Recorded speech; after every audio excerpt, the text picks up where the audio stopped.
Why aren't you making friends in Thailand? This is a $1 million question. A lot of you have already moved to Thailand and you are really struggling to make friends with the people here.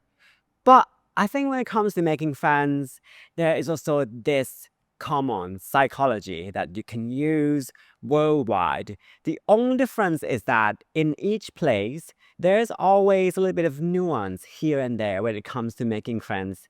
In the UK, you have to be able to read between the lines to be able to hang with the Brits.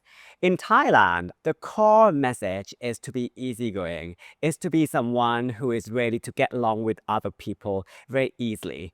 When I grew up, if you are someone who's too confident, who is too argumentative, you get frowned upon by people all around you. So in a way, you have to be able to go with the flow.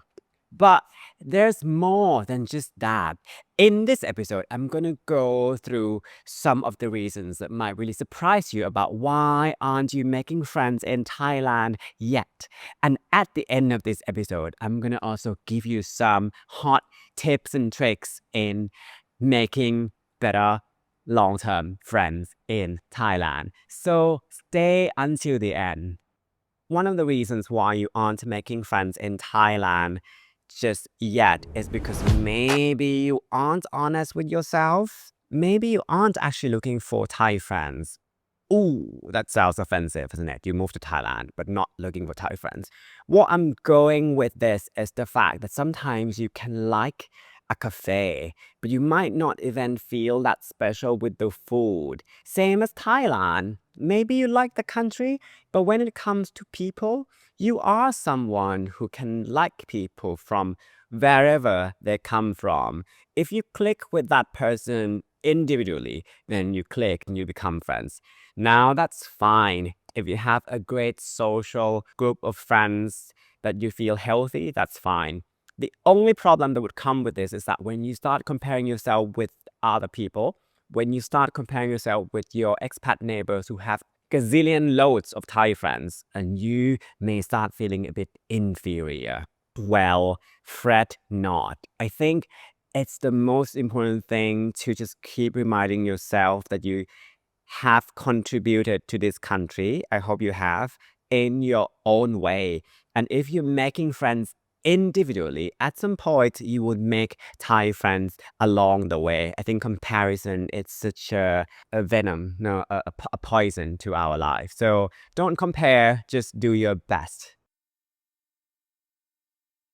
The next reason why you aren't making Thai friends is because you want it so badly. And you know what they say about people that want something so badly. You repel people, you put people off, you scare people away. These are the people that, oh my God, have such great intention, but sometimes their intention just comes across too strongly that it makes people feel a bit like, ugh. So I can give you an example of this kind of situation where I would go to a social networking event where there are lots of people from all over the world. I live in Chiang Mai and it's full of expats. Anyway, this person would spot me from afar, or that Thai person who's rarely attending this event. They would come towards me, asking me whole loads about Thailand. Do you guys do this for here? How do you call this thing in Thai? So on and so forth. But at some point, I would realize, I mean, I enjoy this kind of conversation a lot, and that's why I have this channel. So I'm totally happy talking about all of this. But when it comes to making friends, I think at some point you realize, oh, does this person see past my Thai facade? Does this person want to know me in the individual level? You know, because when it comes to the psychology of making Thai friends, I think the word friends comes before the word Thai. You know what I mean? People is people everywhere in the world. There's nuance, but you have to get to know the people disregarding their ethnicity. So if you have this intention of making Thai friends, try to remember that beyond being Thai, they are friend. They are people. So ask them about their own question as well. The same way that you would ask other expats about their projects, about their goals, their desire. Just ask Thai friends about that too. And vice versa, actually, if you have this Thai person who comes to you and keep talking to you about what you represent, keep talking to you about Manchester United, and so on and so forth, it's going to be fun for a minute, but then you would start being a bit bored as well because, when you are friends, you want to explore different topics together, the topics outside of the two of you, the topics that goes deep in the two of you, not just the topics that the two of you represent. Let me have a sip. If you like this kind of content, just make sure that you click like on this video, subscribe to this channel, and click the bell button so you get the notification for the next episode. Thank you. The next reason why you aren't making Thai friends is kind of related to the reason before. This is when you aren't being yourself when you are abroad. You aren't being yourself at the presence of Thai people. You are probably someone who's very considerate, and I respect you so much. When you are about to come to Thailand, you learn that Thailand runs on this idea of respect, gratitude of Buddhism, well, in most part of the country anyway.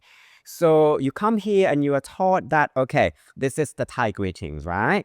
This why. So you would go around whying everyone, you whying your potential Thai friends, you whying the people in the restaurant, you whying when you're leaving the restaurants.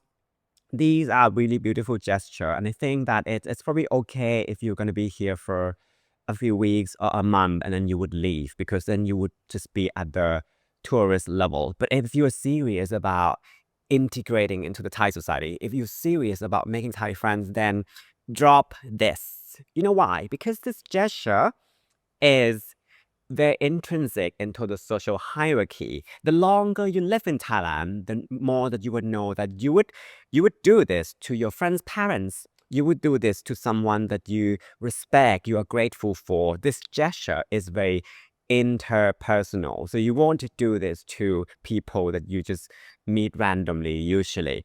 The thing is that when you do this, you also put that Thai person in the pedestal a bit. They would feel respected, but at the same time, they would just keep you at this acquaintance zone. There's this English word, friend zone. Now, when you do this all the time, you also acquaintance zoned yourself.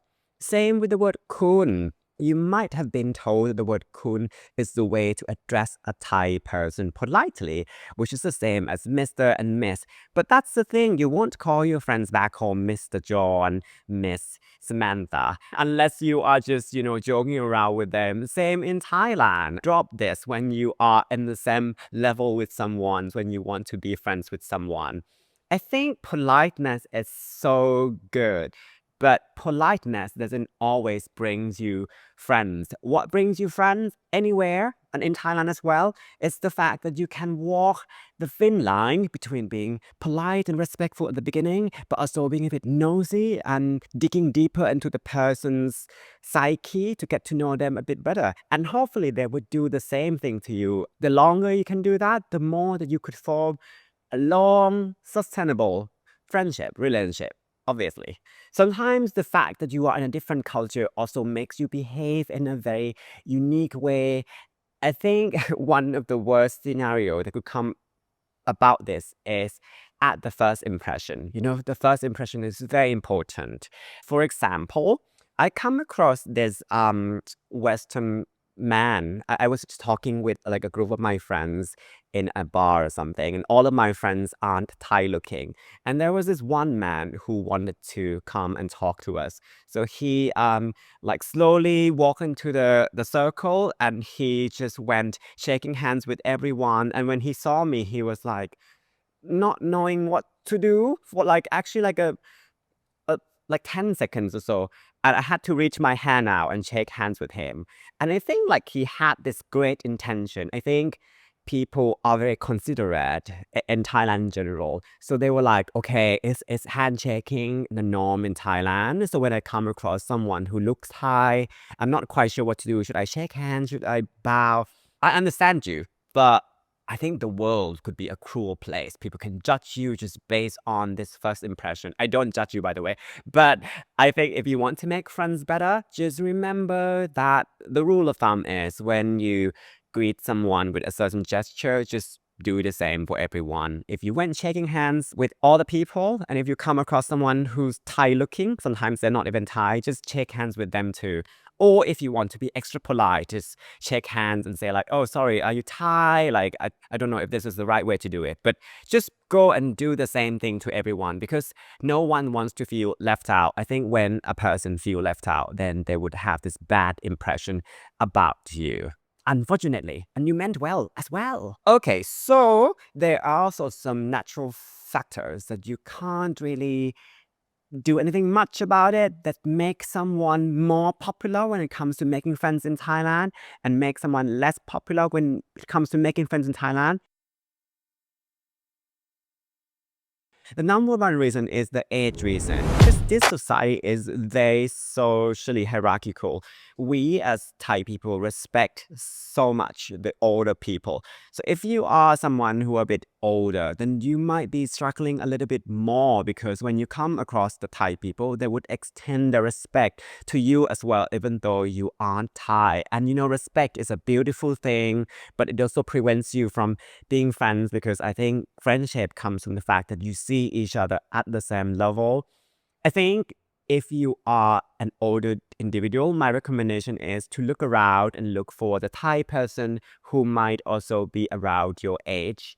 Even though that can be difficult because a lot of older Thai individuals tend to stay home a little bit more based on my observation, or they might be taking care of their, families back home. And if that is the case, then I would actually recommend you to try to look out for a Thai individual who's more exposed to other cultures. I think these people would see beyond this social hierarchy and can treat you as the same level as they are. So look for someone who is a bit of a hybrid if you are maybe older individual struggling to make friends with a Thai person. Some people also have this natural ability or personality that fits well in the Thai society. I have a friend, well, more like an acquaintance, but I do like him. He's very shy. He doesn't speak a lot, and sometimes I got bored talking to. I'm not gonna name this person. Anyway, but this person has a lot of Thai friends. He has like great groups of Thai friends who would, take him everywhere. They would do a lot of activities together. And I was just wondering, like, wow, this is so interesting because this is not an obvious personality who would become popular until I realized, oh, he is the love map of what Thai people are looking for. When it comes to the psyche of Thai people, you know what? I'm gonna typecast Thai people on average as shy extroverts. So that sounds a bit confusing, but okay, follow me. Well, there are two spectrum: introversion, extroversion, shyness, and confidence. Extroversion is someone who likes spending time with people because they gain energy from that. But confidence and shyness is actually the parameter for whether or not you are afraid of being judged. So there are two parameters right now. So Thai people like to socialize to gain energy. Thai people are extroverted in that they like to socialize, they like festival, they like waterfall, they like Songkran. But they are shy because it's a socially hierarchical culture, so people have to know their place, so they are afraid of being judged. So when it comes to meeting with people who have the same demeanor, someone who likes to hang out with other people, but someone who doesn't act super opinionated, someone who easy to smile, someone who doesn't like to argue, someone who likes to get along. These people can be quite popular. On the opposite side of things, if you are someone confident introvert, so you are someone who doesn't actually speak a lot, but every time you speak, you cut the cheese. Is that an expression? You might be struggling a little bit in Thailand because you have this sort of personality that Thai people aren't very used to. But don't fret. As long as you keep looking out for people that are similar, then I think you have a good chance of forming a nice group of Thai friends. You also might be looking for Thai friends in the wrong place, you know? I think that when you first move to the country, you feel really lonely. So the place that you will look for Thai friends is at a bar, a club, or a language exchange event. This is a good place to meet people. But when it comes to meeting people in these places, you usually come across Thai people who are extra social. And that is good to have friends who are extra social. But maybe these are the friends that you won't make at home to begin with. You're not naturally compatible. Or these are the people that, when you make friends who are extra social, sometimes you don't always know if they like you just because of the way you are, or if they like you because they just like to hang out with people in general. It's super cool if you are also extra social. I think they would be a good match. But if you happen to be not so extra social, that you're just friends with this person because you are lonely, I would recommend that next time also look for someone who isn't so obvious. Let's go to event that is less obvious than language exchange. Maybe a board game event, maybe a conference, maybe when you see someone doing some drawing in the cafe, just go and approach them. Thai people tend to be extroverted but shy. If you are to make friends, then I would say that you should be the one who starts it. I think the people that aren't very obvious sometimes can actually create this bond with you in the long run. So yeah, make sure you look out for someone who isn't obvious. Well, I've been saying the word obvious for like 50 times now. But yeah, look for someone who isn't so outright like friendly as well, because these people may actually need friends and these people may actually be compatible with you naturally. They could be the same kind of friends that you would make back in your country.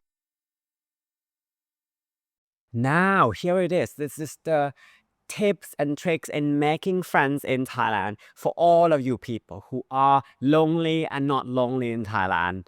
The number one hot tip is to utilize your current friends. And this could be some of your friends who are expat to Thailand as well. Some of your friends might already have a good network of Thai friends. I think if you hang out with them more, if you reveal to them that you are also looking forward to making more Thai friends, they will for sure let you in. Maybe this is something we haven't thought before because, we have this tendency to just forging our own path. I will just make my own Thai friends. But why don't you just use the friends that have already been here just to let them connect you with the already existing friends? The second tip is to get to know yourself. What you like, your hobbies, what do you like to do on your free time when you get bored? These things are very important because I think that when people travel to a place that is very different, I think everything looks so exciting that you tend to think that everything is new. But I think after a while, you realize that people are people. And when you make friends, you also want to make friends who have a lot of compatibilities with yourself. Remember always what you like to do back home, the kind of things that you like, the kind of people you like. Just go do that. The hot tip number 3 is to be proactive in getting to know the Thai people. As I said already in this episode, the Thai people tend to be extroverted but shy. So they are actually looking forward to hanging out with you, but they don't know how to start. So I think most Thai people tend to be friends with people that they go to school with, that they go to college with. Thai people tend to not make that new friends very easily because of how the society is organized. We have so much social hierarchy and so much hang-ups that it comes with that. You need to utilize your advantage by being an outsider. You live above the realm of these social hierarchies. So you might as well just be the one who initiate, who instigate that first contact. Just go to the Thai persons that you have interest in and then form some sort of friendship with them, hopefully. make sure that you also make friends with people that you have no chance being attracted to as well. I think one of the key mistakes that a lot of people did is when they make friends with someone that they could potentially date, and that could develop into a dating situation really quickly. And when things go awry, then you don't have that person anymore. And then the friends of that person also disappear. Whereas when you make friends with a group of people that you have no chance being attracted to, whether because it's your sexual orientation or whether it's because both of you aren't attracted to one another, I think there's a chance that this could develop into something that have the potential to go on a bit longer. Of course, I don't say that you shouldn't date and stuff, but consider making friends with people that you have no chance of being attracted to. Learn Thai, or at least some phrases in Thai. I know that learning Thai is not easy, especially for those people that speak languages that are so different from Thai. I understand this because for Thai people to study English, it's a game changer. It's very difficult. It's so opposite to what we know as a language. But when you try to learn Thai, you have almost the key to the Thai heart. There is this study about how people connect with other people, and it turns out that we tend to be more connected with people who sound familiar than who look familiar, which means we tend to judge whether this person would be our folks based on the way they speak more than the way they look. Obviously, you're not gonna sound like a Thai person within a year, but if you try, Thai people can be very excitable. So you can speak a few words and a few phrases, and they tend to cheer you on, unless they are those mean ones, which are quite rare anyway. But Thai people like to cheer you on. They also want to teach you more words so you can just banter with them later on as well. So learn some Thai or just a little bit of it so that you have this golden key, golden ticket to the Thai's hearts. Look into making friends with people who aren't so obvious. I've mentioned this earlier. Move to an area where there aren't that many non-Thai people. This would definitely force you to learn the language more, obviously, but at the same time, it would also create curiosity within that community. Everyone would be talking about what is this person doing here. Thai people are quite excitable about things, excitable about new experience. So they probably want to come to talk to you, come to even touch you to just find out who these persons are. And I think this is a way for you to force yourself into making new friends really fast. This could be done by a volunteer program, or this could be done by you just intentionally place yourself into a village or a province or a city where there are very few tourists, for instance. If you feel like supporting this channel, you can do so on buymeacoffee.com as the link below provided. Thank you for watching. See you in the next episode.